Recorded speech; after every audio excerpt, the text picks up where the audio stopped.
Hi guys, I wanted to make you a quick little video on how to link your ThingLink up into the presentation that is due on Thursday morning at 7.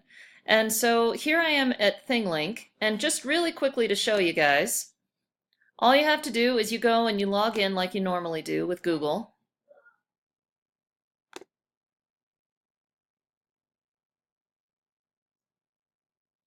And go get your image, whatever it's going to be that you're trying to put back in there. And let's say this is the ThingLink that I'm going to use. This obviously is one that I was just playing around with a little bit. You go up to this share button up here. Go ahead and grab the link. So click on link and copy. And then I can close that out. And now what I'm going to do is I'm going to go ahead and go into Drive. So I can find our PowerPoint. Okay, so let's say if this is the one that I was working in.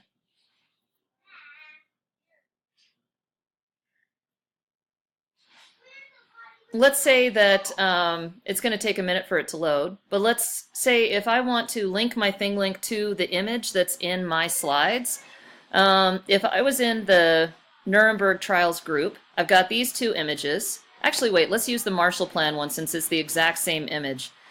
I would go ahead and I would select this image just like so. And then I'm going to click on the link button right here.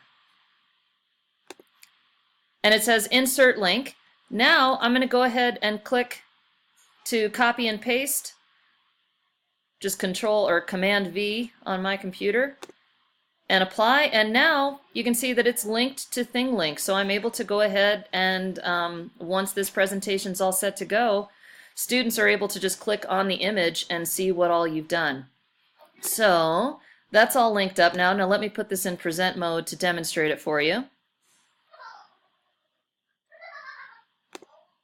If I click on that page right there, here I go. Here I am looking at the ThingLink. Okay? And so that's all there is to it. Good luck with that.